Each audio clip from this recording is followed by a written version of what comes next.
we gonna do what they say can't be done. We've got a long way to go and a short time to get there.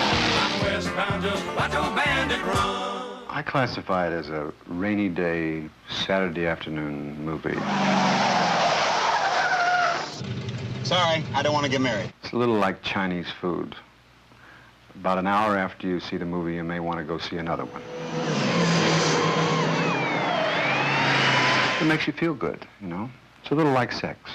Breaker one, this is the Bandit. I was doing a film with Burt down in Georgia called Gator. And as you may or may not know, it was illegal to take Coors beer east of the Mississippi.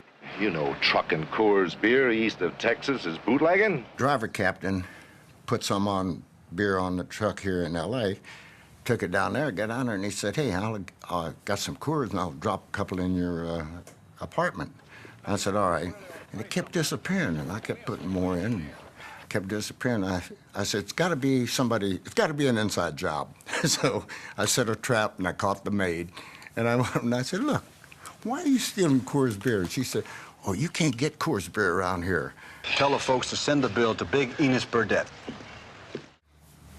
That's the thread that put Smokey together. That's the only thing it was. Wait a minute. Why do you want that beer so bad? Because he's thirsty, dummy. I started out doing stunts in movies and television, and Hal Needham was the king, you know. He was the best there was. And then I found out he was getting a divorce, and I said, listen, I got 6 bedrooms. You can stay with me until you find a place. 8 years later. 8 years. His memory is about that long. I lived with him for 12 years. One day he said, I got this thing I'm writing. So I read it. I said, Hal, it's the worst script I've ever read in my life. Honest to God, it's just god-awful. But I'll do it. I just wanted him to read it because really and truly, I thought I was going to get Jerry Reed to do it, play the Bandit, and try to get maybe $1 million and do a real low-budget cheapie. And Burt read it, and he said, if you can get somebody to give you the money, I'll star in it, and you can direct it. Damn it, Bandit, look at me! I find it hard to look at you, Wynette. Very hard, especially when you've got those things in your hair. Makes me think you're listening to a radio station in Savannah. I think that Burt could be a very great comedian. He's got a quality that is very important to comedy. He can look at you and say something, and then he gives you the attitude that he's saying, who, me? And that's a great quality for someone who wants to do comedy. I believe he could be a great comedian. Burt Reynolds, who is just everything a leading man, slick, leading show-off could be, you know. There's a line in Smokey and the Bandit where Burt talks to Sally about showing off. I just go from place to place and do what I do best. What's that? Show off. Yeah, you do that well. I think it's a key element in the success of the movie is that he's good at showing off, you know. And he had that rare combination of where the guys wanted to be his best friend and all the women wanted to take him home, you know. Do you feel that you're in competition to Burt Reynolds? Oh, no. He plays comedy. I'm in the lead in this. This is Sheriff Buford P. Justice of Texas. They wanted Richard Boone, who was a wonderful actor and would have been good, but he didn't have the, you know, the humor that Jackie had, of course, and nobody did. We sent him a script and had my name on it, so he called and he said, what makes you think I would do this script? I said, well, Mr. Gleason, I said, I wrote it. I'm going to direct it. I love your work. I think it's a funny part for you. He says, I'll do it. That's all there was to it.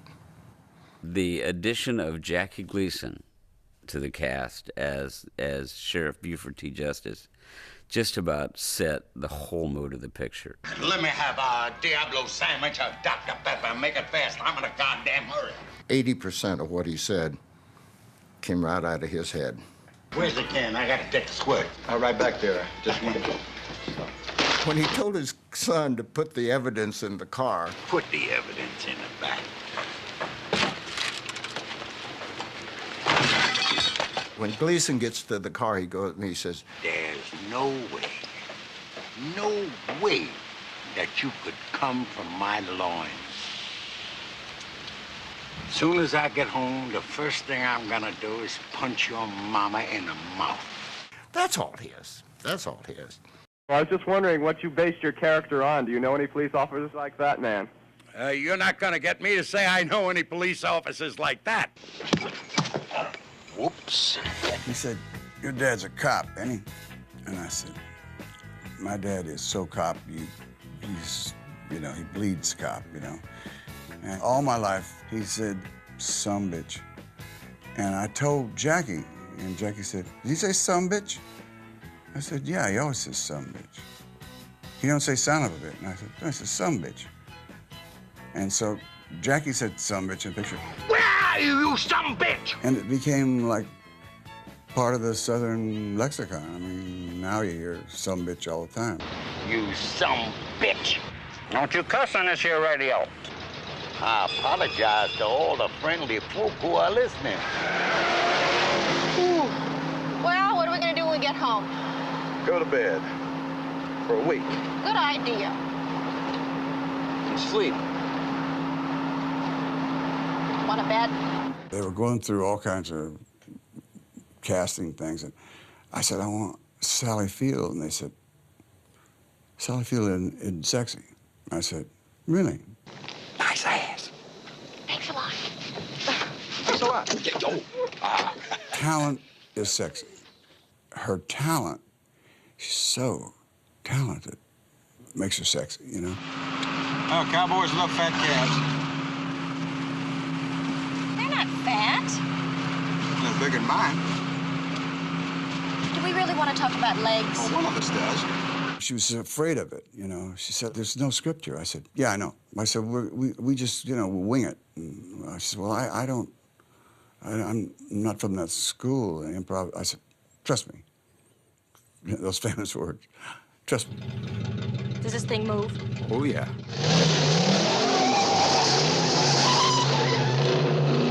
I saw a picture of the Trans Am with the T-tops in a magazine, and it was black. And I said, I knew that character was going to be Bandit. That was going to be his name. And I thought, boy, that's a slick, sexy-looking car. And nobody had seen that car. Nobody had seen the Trans Am. Well, God almighty, would you look at that? Beautiful, huh? Honey, hush. And because it was such a big engine and small frame and light and everything, I got in that thing, and it was, you know, you got a nosebleed. I mean, whew, it was so much fun. So I called Pontiac and made a deal with them. They gave me 3 Trans Ams and 2 Bonnevilles for the sheriff. Believe me, when we got through, we were stealing parts off of this and this and this to make the last one run. I mean, we just barely got through. The jump across the bridge.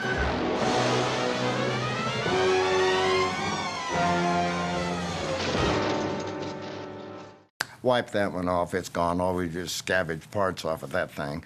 And time we got to the last shot, we were barely had a car running. Trans Am's sales went up 700%. And so I was told by the president of General Motors that I would get a Trans Am for life. And then one didn't come. And I thought, oh, I don't want to be a jerk, but it didn't come.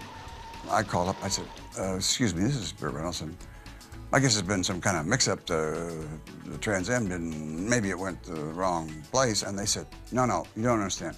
We met the president of the company, and he died. And the new president doesn't want you to have one. So I didn't get one. I had to buy one. Bandit, you're reckless and you live much too hard. I'll be in Nashville. Jerry, he's so full of energy. My gosh, he's full of energy. And man, could he play guitar. And he could write. He could write anything. You know, he wrote Eastbound and Down in about an hour. And I just thought he'd be fantastic. And I liked him enormously. Hey, want a beer? Well, when Bert said he'd do it, I called and I said, hey, Jerry, you know about playing Bandit? He said, yeah. I said, you're now the snowman, you know. It was that simple, because I told him what happened, and I told him, you know, obviously we wanted to do the music. You got the one snowman. I'm eastbound and down. Eastbound and down. Come on, killer. Load it up and truck it. Are we going to do what they say can't be done? We've got a long You got a Trans Am, and a semi, and police cars, and they're going 125 or 130, and you got a guitar. And he just went, you know, dun, dun, dun, dun, dun, dun, dun. I mean, he just did it. That whole Eastbound and Down song is just so perfect. Eastbound and down. Load it up and truck it. The freedom and that feel it's in the song and it's in the movie, and I think you have to, you know, take your hat off to Jerry for that. You know? He did a great job. And I said, Reed, what are you going to do about our music? He said, in the morning. I said, okay. Next morning he come out, 4 made our first shot, and he said, hey, partner, listen to this. And he propped up there and he sang Eastbound and Down, and I'm just sitting there, I'm going, what? He said, oh, if you don't like it, I can change it. I said, you change one word, one note, I'll choke you. Jerry Reed's ability to play Cletus as well as he does is also a look into why he's such a successful songwriter. He is that guy. There is that piece of him in his soul. You know, I can close my eyes and see him sitting there working with that dog. Fred, I'm so damn tired of picking you up. Fred! We got down to Atlanta, and we didn't have a dog. And we didn't have any budget. I didn't want to pay a dog trainer and all that kind of stuff and everything. So I said, well, all he's going to do is sit in the truck with Jerry Reed, so we'll just get a dog down there. So for a little PR, we put an ad in the paper that Burt Reynolds is going to be the judge of a dog show or to pick a dog to be in the movie and everything. The next day, there was not a dog in the dog pound. We was in a park, and it was just a sea of dogs out there. And so when Bert would just go and put his hand over the dog, the Basset Hound won. Bert said, that's your dog, and that's how he got in the movie. Oh, where might I find the Bandit? I ain't seen him. Over there behind his rig. Any guy that would paint his truck like this would go to a minister's funeral dressed in feathers. I've gotten to the point where I've accepted that no matter what's happened in my life, I'll probably be remembered for two things: writing the Love Boat theme and playing Little Enos and Smokey and the Bandit. Cletus, get the money. Yeah, how about the money? How about double or nothing? How about forgetting it? Oh, wait a minute. What about double or nothing? You run up to Boston and bring back some clam chowder for me and my daddy? You're on. You're on. During the 70s, Bert was a regular guest on The Tonight Show, and so was I. So I think we probably ran into each other the first time on The Tonight Show. And Pat McCormick was a regular writer for one of the head writers for The Tonight Show, all 6'5" of him, and with me 5'2". I think there's a pretty good chance that Bert saw the two of us hovering over the craft service table, and you know, Pat hovering over it, and me, reaching up, feeling around for some celery or something. We wanted a look that was so funny. I mean, you just looked at him and laughed. All right, show him the cash. Go ahead, little. Shit. I remember the first shot that I had my cowboy hat down, and I was in the hammock. And they said, okay, roll him. And I lifted the hat up, and it was the most visceral laugh I've ever had, the most real laugh. Oh, I love your suits. It must be a bitch getting a size 68 extra fat and a 12 dwarf. God. Thanks, Bert. You know, I know there were a lot of short actors you could have called. I'm really glad you called me. I'd like to kick his ass just once. Well, I was directed by the best stuntman in the world. It was his first picture that he ever directed. And I used to be a stuntman. So we were trying to out-macho each other, because I would try to do as many as I could, and we would be fighting over it. In the meantime, Alan Gibbs would jump over a bridge and make lots of money. I wanted to do things I could do quick, and I wanted to do things that I thought were exciting, all right? And I'll give you an example. There's one scene in there where this police car goes out and jumps off a ramp and hits in the back of a flatbed truck. First time he came up, he hit, just rolled on over the other side, down the hill, up on the wheels. He just stuffed it in gear, went back to his start position. He said, "Okay, Hal, ready for take two." And so we did take two, and we got it. Son! You reckon you let me off at the next exit? It was all planned. And I mean, the only thing in there that wasn't planned was Gleason and his son are chasing the Bandit, and they passed Jerry Reed in the truck. And he was going to pull in, and he pulled in a little bit too quick. And the front of the truck hit the back of the car, and he was pushing him sideways about 50 miles an hour like this. I mean, it is the most amazing shot you've ever seen. The stuntman doubling the guy, he said, "Man, Hal," he said, "do you know how big the grill of a truck is when it's sitting right there?" What we're dealing with here is a complete lack of respect for the law. We built a ramp from to go into this baseball field, but we brought them over the fence way out in center field, you know, hell, 100 yards from the dugout and things.